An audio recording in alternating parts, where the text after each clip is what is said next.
غيلان الشعلالي ابعاد الكرة بصعوبة من سليمان كشك.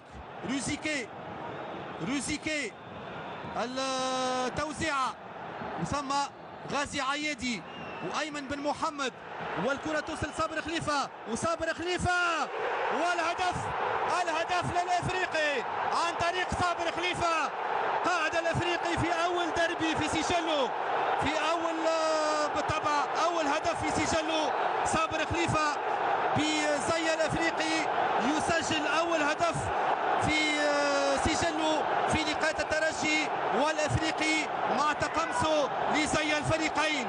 اذا صابر خليفة في وقت حاسم من لقاء الاجوار بين الافريقي والترجي يهتدي للتسجيل بعد كرة من دفاع الافريقي وغازي عيادي في الترويض، وصابر خليفة اللاعب المخضرم يتمكن من التسجيل في وقت حاسم من لقاء الدربي.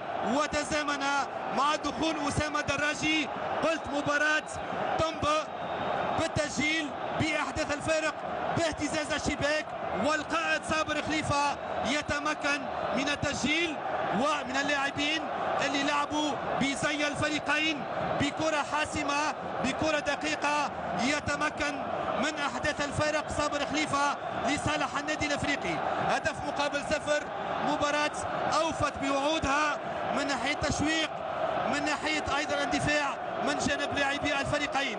شاهدوا الإعادة، غازي عيادي إلى صابر خليفة، خبرة صابر خليفة بداخل الرجل اليمنى يتمكن من أحداث الفارق ومغلاة الحارس معز بن شريفية. هدف مقابل 0 لفريق باب جديد، آخر فوز ماي 2015 من أقدام عماد المنيوي، وانذار ضد صابر خليفة. قلت تقمص زي الفريقين ورغم الخبرة نتاعو لأول مرة